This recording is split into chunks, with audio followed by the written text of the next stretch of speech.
النهارده هعمل فتة سوري. هي طعمها مختلف شوية عن الفتة اللي بتتجاب من بره، بس انا عن نفسي بحب البيتي اكتر. معايا وراك مخلية من الجلد والعظم، متنضفة كويس بالدقيق والليمون. سبتها في الدقيق والليمون شوية كده زي ربع ساعة، وبعد كده شطفتها تحت الحنفية. وعندي علبتين زبادي، وعندي خلطة جاهزة بتاعت تتبيلة الشاورما السوري، حوالي 3 معالق. الوراك بعد ما اتخلت وزنها صافي حوالي كيلو الا ربع. حطيت عليها كده الزبادي، حطيت عليها الخلطة وهقلب. الوراك ممكن تستبدلوها عادي بصدور، وممكن الاتنين برضو. اخر حاجة هحطها 3 معالق زيت، وهسيبها مش اقل من نص ساعة. تاني مكون في الفتة العيش المقلي، لو في شامي ماشي، لو في لبناني ماشي، مفيش يبقى البلدي عادي. هقطعه كده شرايط بالمقص، وبعدها هقطعه كده مربعات.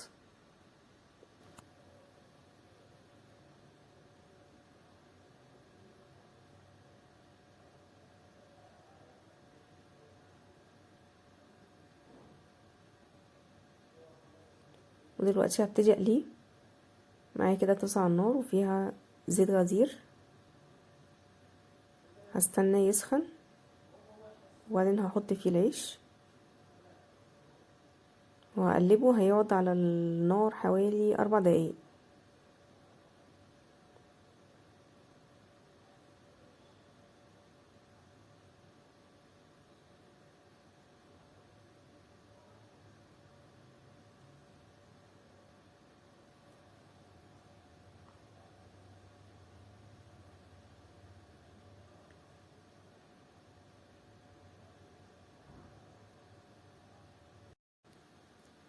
وقبل ما يوصل للون البني الغامق هبتدي اطلعه.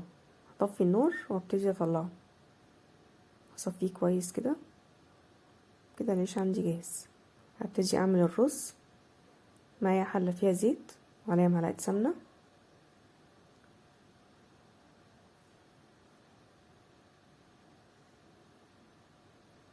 هحط عليها 2 لومي، ورق لورا، وحبهان، وهفتحه كده وافرطه، وقرنفل.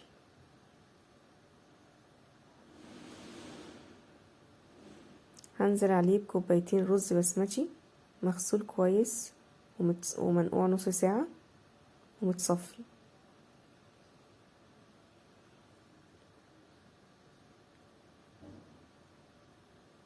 هقلبه كده تقلبتين،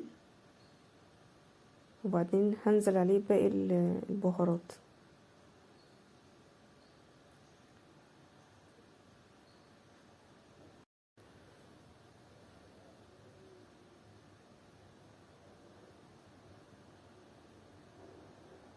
معايا مكعب مرقة، معلقة قرفة صغيرة، معلقتين كاري، معلقة كركم، معلقة ونص ملح، ونص معلقة فلفل اسود.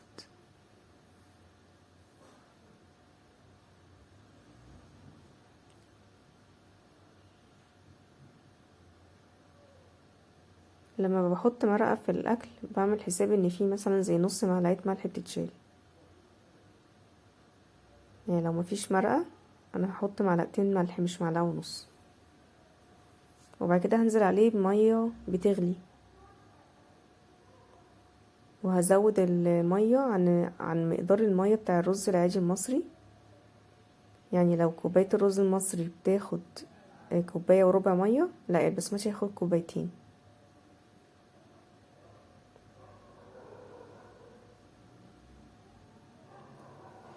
وهقلب كده وهسيبه على نار متوسطة لحد ما المية بتاعته تتشرب، وهغطيه وهحط تحتيه صاجة.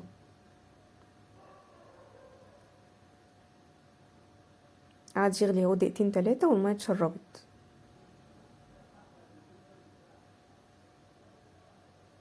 هوطي عليه النار واسيب الصاجة تحتيه زي ما هي، وهغطيه كويس وهسيبه تلت ساعة بالظبط. دلوقتي عندي اخر حاجة هعمل الشاورما. هحط زيت كده في الطاسة،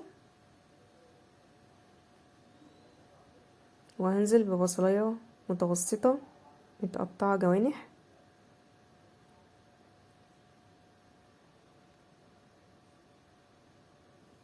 هقلبه كده لحد ما يدبل معايا، وبعد كده هنزل بالفلفل الالوان.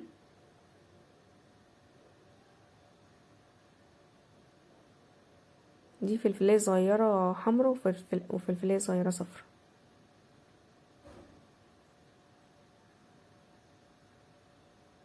زحت كده الفلفل والبصل، وفضيت مكان للفراخ ونزلتها، وبعد كده حطيت البصل والفلفل فوق الفراخ، ونزلت الفراخ، باقي الفراخ. سخنت معايا كده، وقعدت اقلب فيها، وسبتها وقلبتها كذا مرة لحد ما خلاص استوت معايا تماما.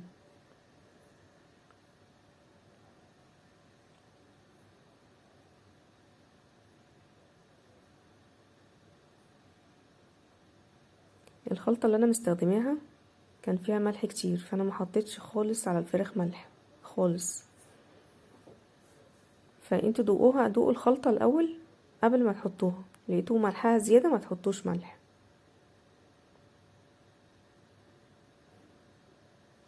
وبعدين عايزة اديها كده وش تحت الشواية، فهنقلها في صينية، هفردها كده كويس، هوزعها حلو، وكده كده مش هتاخد معايا وقت تحت الشواية لان هي سخنة. غير كده اصلا فيها زيت، حاطه زيت في التتبيله، وحاطه زيت اللي حطيت فيه البصل والفلفل. هبص كده على الرز، عدى تلت ساعه، استوى تماما اهو ومفلفل، مش معجن ولا ناقص سوا، وكده هو كده تمام.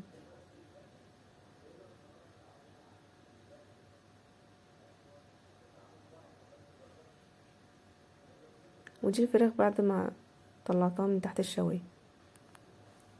خلاص كده هغرف، هحط الرز الاول وبعدين العيش،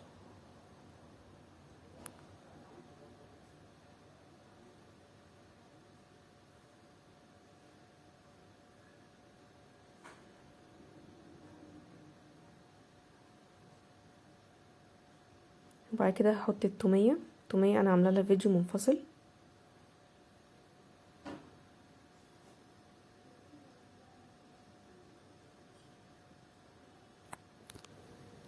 وبعدين هحط الشاورما، ممكن ازود توميه كمان على الوش.